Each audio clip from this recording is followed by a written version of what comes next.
Welcome to bulletin news. ముందుగా headlines.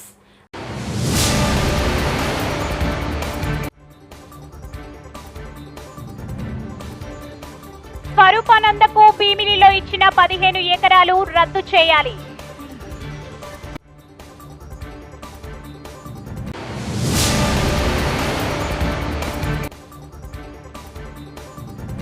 Armoor ASP భూమన్నకు Wanaparthy division ఎస్పీగా పదోన్నతి.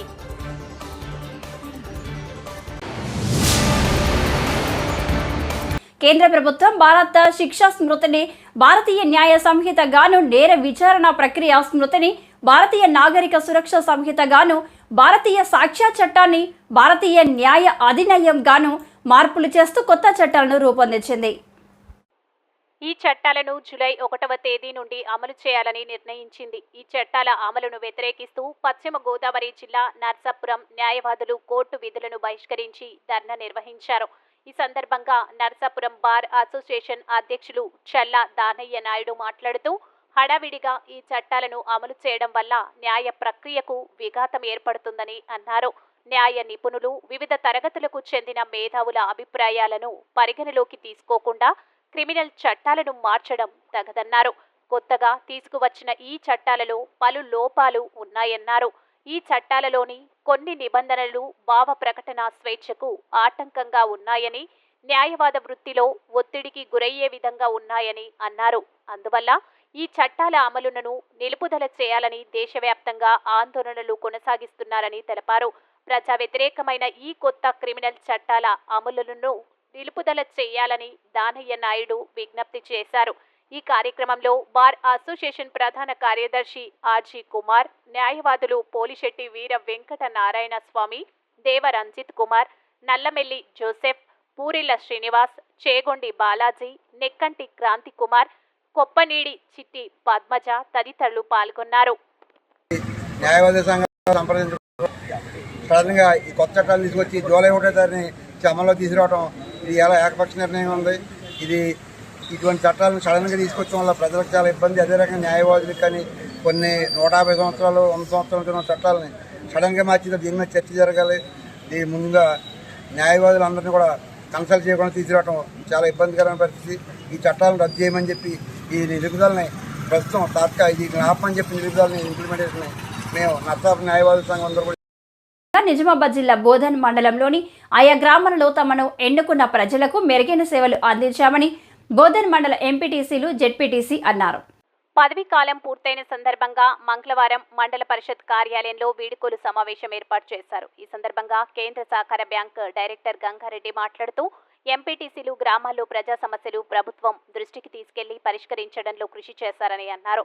ఈ సందర్భంగా ఎంపీటీసీలను ఘనంగా సన్మానించారు. ఈ కార్యక్రమంలో జెడ్పీటీసీ లక్ష్మి గంగారెడ్డి, ఎంపీపీ సావిత్రి రాజేశ్వర్, తహసీల్దార్ గంగాధర్, ఎంపీడీఓ తదితరులు పాల్గొన్నారు.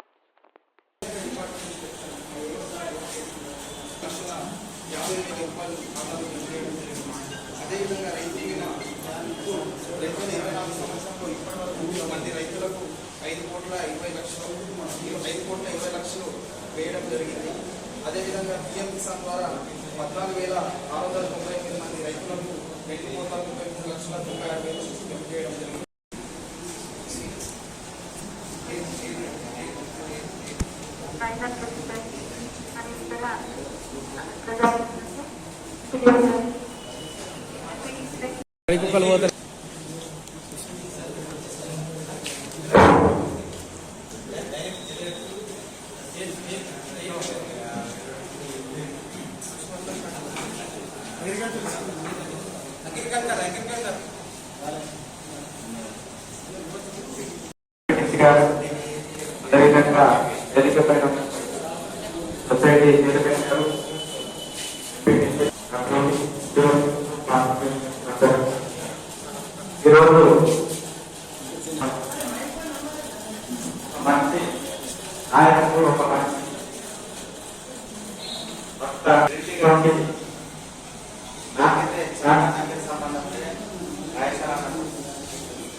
ఆర్మూర్ మున్సిపల్ పరిధిలోని పెర్కిట్లో గల Armoor sub division assistant superintendent post ఆఫీస్గా విధులు నిర్వహిస్తున్న ఎం భూమన్నకు వనపర్తి డివిజన్ ఎస్పీగా పదోన్నతి పొందిన సందర్భంగా ఆర్మూరు డివిజన్ పరిధిలోని Zirayat Nagar sub post office పరిధిలో పనిచేస్తున్న బీపీఎంలు, ఏబీబీఎంలు, ఈడీడీఏల ఆధ్వర్యంలో సంయుక్తంగా మంగళవారం పదోన్నతి బదిలీ వేడుకలు కార్యక్రమాన్ని నిర్వహించారు. ఈ కార్యక్రమంలో SPM Anjaneyulu, mail overseers Chandrashekar, Armur sub division అధ్యక్షులు రమేష్ రెడ్డి, ప్రధాన కార్యదర్శి Srinivasareddy, state organising secretary Limba గౌడ్లు పాల్గొని అభినందనలు, శుభాకాంక్షలు తెలియజేశారు. ఈ సందర్భంగా పదోన్నతి పొందిన ఏఎస్పీ భూమన్న మాట్లాడుతూ ఆర్మూరు డివిజన్లో పనిచేస్తున్న బీపీఎంలు నిజామాబాద్ జిల్లా పేరు ప్రతిష్టలు నిలబెడుతున్నారని అన్నారు. ఇచ్చిన టార్గెట్ను ఫుల్ఫిల్ చేస్తూ బీపీఎంలు తమ సాయశక్తులా ప్రయత్నిస్తున్నారని ఈ సందర్భంగా బీపీఎంలందరికీ పేరు పేరున అభినందనలు తెలియజేశారు. కొత్తగా పోస్టాఫీస్ సర్వీస్లోకి వస్తున్న బీటెక్ లాంటి ఉన్నత స్థాయి విద్యా అర్హతలు కలిగిన వారు ఇష్టంతో కష్టపడి చదివి బీపీఎంగానే ఉండిపోకుండా పదోన్నతి పోస్టుల కొరకు నిర్వహించే పరీక్షల్లో పట్టుదలతో కృషి చేసి పదోన్నతులు సాధించాలని, కుటుంబంలో పిల్లల కొరకు బాసటగా నిలవాలని, నేను కష్టపడి చదివి పరీక్షలు రాయడం వల్లే ఈ స్థాయికి వచ్చానని స్ఫూర్తిదాయకమైన ఉపన్యాసం చేశారు. నన్ను సన్మానించి శుభాకాంక్షలు తెలిపిన పోస్టల్ డిపార్ట్మెంట్ సభ్యులందరికీ నా కృతజ్ఞతలు అన్నారు. సమన్వయకర్తగా జిందం నరహరి పాల్గొన్నారు. ఈ కార్యక్రమంలో ఏఐజీడీఎస్ ఆర్మూర్ సబ్ డివిజన్ అధ్యక్షులు రమేష్ రెడ్డి, ప్రధాన కార్యదర్శి శ్రీనివాసరెడ్డి, ఆర్గనైజింగ్ సెక్రటరీ లింబాగౌడ్, ఎర్రటి శ్రీనివాస్, వెంకటేష్, జగదీష్, రవీందర్, ముత్తెన్న, వెంకటరమణ, రాజేష్, భరత్, వేణుగోపాల్, రాజేందర్ గౌడ్, భూషణ్, పవన్, శేఖర్, బాషీద్, భావన, రవలి, సృజన, శ్వేత, మృదుల, కావ్య, తేజస్విని తదితరులు పాల్గొన్నారు. 136 వస్తుంది, 1,36,000 పర్ హెడ్. హాస్టల్ వేస్తే 50 కిలోమీటర్లు దాటి హాస్టల్ వేస్తే మంచి కార్పొరేట్ స్కూల్లో చదవచ్చు, చదివించుకోవచ్చు. ఏదైనా ఉంటే మన డిపార్ట్మెంట్ ఉండేవాళ్ళు తల్లిదండ్రులు ఆ పని చేయాలి, వాళ్ళ కూడా చదవాలి. చదివితే మంచి కనీసం మన పిల్లల లైఫ్ స్టైల్ అంటే బాగు చేసిన వాళ్ళ మొత్తం. ఎందుకంటే లేకుంటే మనకు అన్ని ఫెసిలిటీస్ ఉండి వదిలిపెట్టుకుంటున్నాం. ఎందుకంటే ఎవరు కూడా ఇప్పటివరకు పోస్టల్ ఎంప్లాయీస్ పిల్లలు చాలా హోదాలో ఉన్నారు, మంచి మంచి హోదాలు ఉన్నారు. అదే ఒక టీచర్లో, ఒక ఇంజనీర్, మంచి డాక్టర్ హోదా పిల్లలు లేరు ఇప్పుడు పోస్టల్ ఎంప్లాయీస్. ఎందుకంటే మన దగ్గర ఎవరు కూడా హార్మ్ చేయరు, ఆల్మోస్ట్ ఆల్ ఆనెస్ట్గా సంపాదించుకుంటారు, డబ్బులు జీతం మీద డిపెండ్ అవుతారు. ఏదో మరీ దోష డిపార్ట్మెంట్ కాదు, దోయడానికి మనకు అవకాశాలు లేవు. కాబట్టి అందరూ చాలా తేలిక. అప్పుడు అన్ని ఇంతకుముందు అన్ని ఇంగ్లీష్లో ఉండేది, ఇంగ్లీష్లో వచ్చేది మా అప్పుడు. ఇప్పుడు తెలుగులో కూడా రాసుకోవచ్చు, తెలుగులో కూడా ఇస్తున్నారు మన భాషలో. చాలా ఈజీ అయిపోయింది. గతంలో అంతా మ్యాథమెటిక్స్, ఇంగ్లీష్ అని గ్రామర్ అవి ఇచ్చే తాగొట్టే వాళ్ళు. ఇప్పుడు అది ఏమీ లేదు, చాలా ఈజీ. ఓన్లీ మన డిపార్ట్మెంటల్ వాల్యూస్ పెట్టారు. ఇంతకుముందు మెటీరియల్ దొరికేది కాదు, ఇప్పుడు యూట్యూబ్లలో క్లాసులు వస్తున్నాయండి. అంటే చాలా ఎగ్జామినేషన్ అనేది చాలా ఈజీ అయిపోయింది. కాబట్టి యంగ్ వాళ్ళు ఊరికే ఎగ్జామ్ రాయడానికి ప్రయత్నం చేయకండి, ఒకేసారి రాయాలి, బయటపడిపోవాలి. ఇంతకుముందు ఏంటి, మన డివిజన్లో 2 పోస్టుల కోసం ఆశపడేవారు. ఇప్పుడు సర్కిల్ లెవెల్లో ఉంటే 100 పోస్టులు ఉంటాయి, ఒకటే డివిజన్లో కూడా కొట్టవచ్చు. ఇప్పుడు అలా చేయడం ద్వారా మంచి మంచి వేరే డివిజన్లు మనం అనుకుంటాం, మనం ఏదో గొప్పలో మనం ఏదో 4 రోజులు చదువుతాం అనుకుంటాం. కాదు, మనకంటే కంటిన్యూ చదివే వాళ్ళు ఉన్నారు, కంటిన్యూ చదివి ఫస్ట్ టైం బయటపడే వాళ్ళు ఉన్నారు. కాబట్టి కొంచెం టార్గెటెడ్ ఉంటారు. పాపం సత్యాన్ని మంచి వర్కరే టార్గెట్ చేస్తాడు, కానీ పాపం బ్యాట్లకి వెళ్ళి నోట్ బుక్స్ అయిపోయి పాపం జాబ్ కొట్టుకోండి.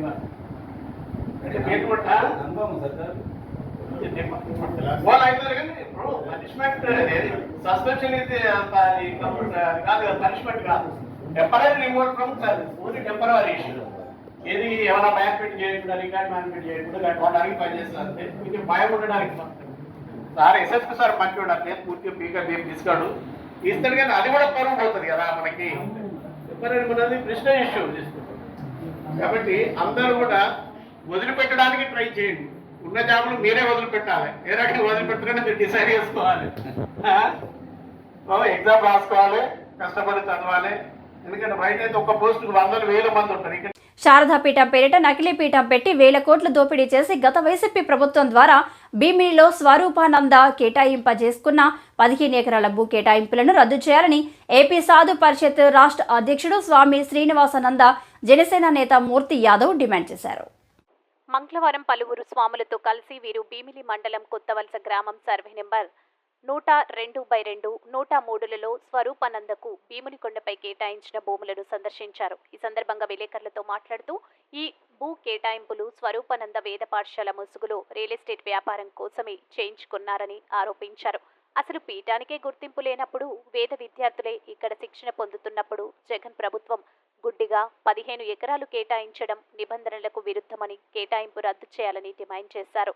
భీముడు కూర్చున్న స్థలం భీమిలి, స్వరూపానంద కేటాయించిన భూమి పాండవుల్లో ఒకరైన భీముడు కూర్చున్న స్థలమని స్థానికులు నమ్మకమని దానిని తవ్వకాలు కట్టడాల పేరిట ధ్వంసం చేయడం తగదని అన్నారు.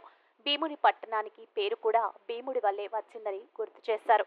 స్వరూపానందకు కేటాయించిన స్థలంలో అత్యంత విలువైన ఔషధ మొక్కలు, చిన్న చిన్న అటవీ జంతువులు ఉన్నాయని వాటిని పరిరక్షించాల్సిన బాధ్యత ప్రభుత్వంపై ఉందన్నారు.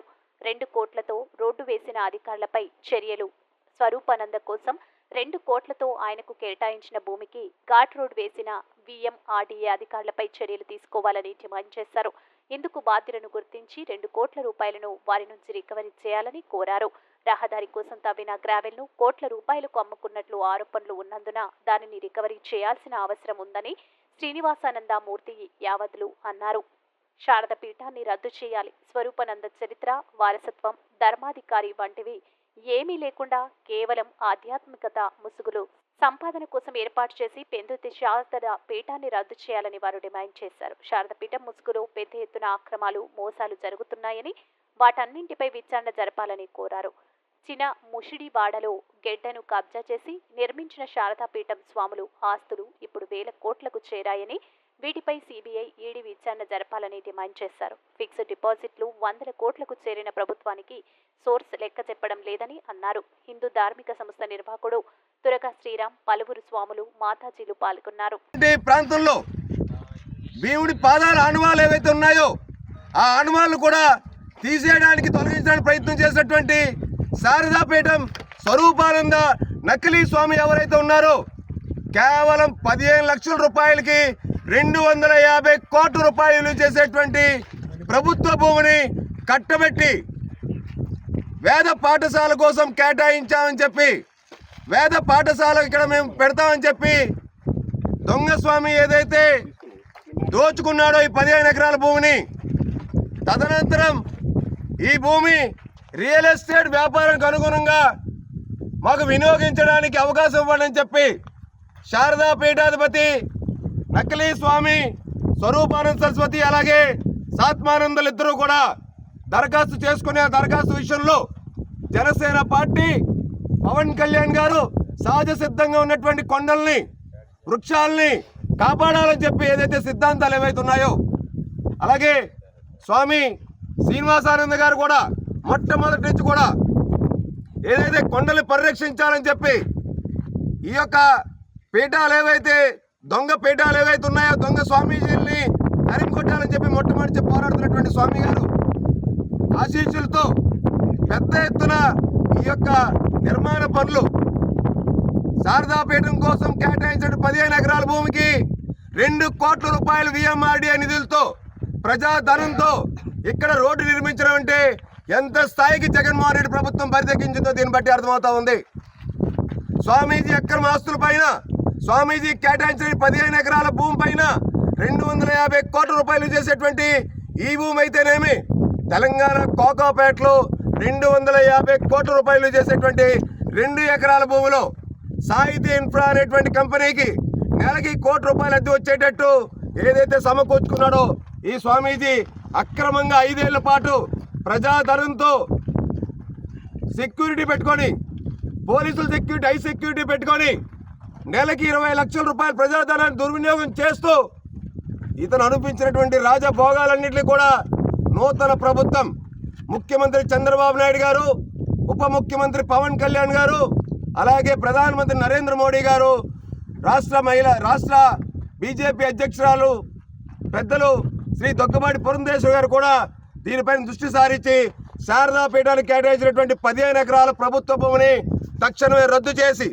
భీమునిపట్నంగా ఉన్నటువంటి భీముని యొక్క ఔషధ మొక్కలు ఇక్కడ ఉన్నటువంటి ఈ ప్రాంతాన్ని, ప్రాచీన చరిత్ర కలిగినటువంటి ప్రాంతాన్ని పరిరక్షించాలి. ఆ భూమిని క్యాన్సిల్ చేయాలి. ప్రజా అవసరాల కోసం, ప్రభుత్వ అవసరాల కోసం దీన్ని వినియోగించాలని చెప్పి మేము డిమాండ్ చేస్తూ ఉన్నాం. అలాగే శారదాపీఠంకి 2019 ముందర ఉన్నటువంటి 1,46,00,000 ఫిక్స్డ్ డిపాజిట్ కాకుండా ఈ 5 ఏళ్లలో 46 కోట్ల రూపాయలు శారదాపీఠం మీద ఫిక్స్డ్ డిపాజిట్లు ఎలాగొచ్చినాయి? శారదాపీఠం నకిలీ స్వామి స్వరూపానంద సరస్వతి, సాత్మానంద సరస్వతుల పేరు మీద, వాళ్ళ బినామీలు చెందినటువంటి వ్యక్తుల పేరు మీద 64 కోట్ల రూపాయలు ఫిక్స్డ్ డిపాజిట్లు, అంటే మొత్తం 100 కోట్ల పైగా ఫిక్స్డ్ డిపాజిట్లు. ఏలూరు జిల్లా పోలవరం నియోజకవర్గం ఎమ్మెల్యే చిర్రి బాలరాజుకు జన సైనికులు కారు బహుమతిగా అందజేశారు. ఈ క్రమంలో ఎమ్మెల్యే బాలరాజు మాట్లాడుతూ మీరిచ్చినటువంటి గెలుపే నాకు పెద్ద బహుమతి అని అన్నారు. కావున కారును తిరిగి ఇచ్చేందుకు నేను మనస్ఫూర్తిగా అంగీకరిస్తున్నానని, కావున దీనిని అన్యథగా భావించొద్దని జన సైనికులను ఆయన విజ్ఞప్తి చేశారు. రోజు నాకు గెలిచిన సందర్భంగా ఫార్చునర్ని గిఫ్ట్గా ఇవ్వటం చాలా సంతోషకరం. కానీ ఈరోజు జనసేన పార్టీకి సంబంధించి పవన్ కళ్యాణ్ గారు కానీ మేము కానీ విలువలతో కూడినటువంటి రాజకీయం చేసుకుంటూ వచ్చాం. అలాగే ఈరోజు మీరు మాపై పెట్టుకున్నటువంటి మీ ప్రేమ ఆప్యాయతలకి ప్రతి ఒక్కరు కూడా నా హృదయపూర్వక కృతజ్ఞత తెలుపుతున్నాను. అలాగే మీరు ఈరోజు నాకు ఇచ్చినటువంటి ఈ ఫార్చునర్ గిఫ్ట్ని నేను సున్నితంగా తిరస్కరిస్తున్నాను. ఎందుకంటే ఈరోజు పోలవరం నియోజకవర్గంలో గత 7 సంవత్సరాలు బట్టి నేను బలంగా ప్రజా శ్రేయస్సు కోసం, అలాగే ప్రజల కష్టాల కోసం నేను పాటుపడడం జరిగింది. పత్రిక వారికి నేను ఒకటే తెలియజేస్తున్నాను, ఈరోజు మా పోలవరం నియోజకవర్గంలో ఉన్నటువంటి జనసేన నాయకులు నాకు కారుని గిఫ్ట్గా ఇచ్చారు. అలాగే ఈరోజు జన సైనికులు నాపై పెట్టుకున్నటువంటి ఈ నమ్మకానికి, అలాగే ఈ ప్రేమకి, ఈ విధేయతకి నేను జీవితాంతం కూడా రుణపడి ఉంటాను. అలాగే ఈరోజు మీరు ఇచ్చినటువంటి గిఫ్ట్ని మళ్ళీ మీకే తిరిగి ఇవ్వడానికి నేను మనస్ఫూర్తిగా మీకు తిరిగి ఇస్తున్నాను. దయవుంచి దీన్ని అన్యత భావించొద్దని ప్రతి ఒక్క జన సైనికుడికి నా నమస్కారాలు తెలియజేస్తూ సెలవు తీసుకుంటాను.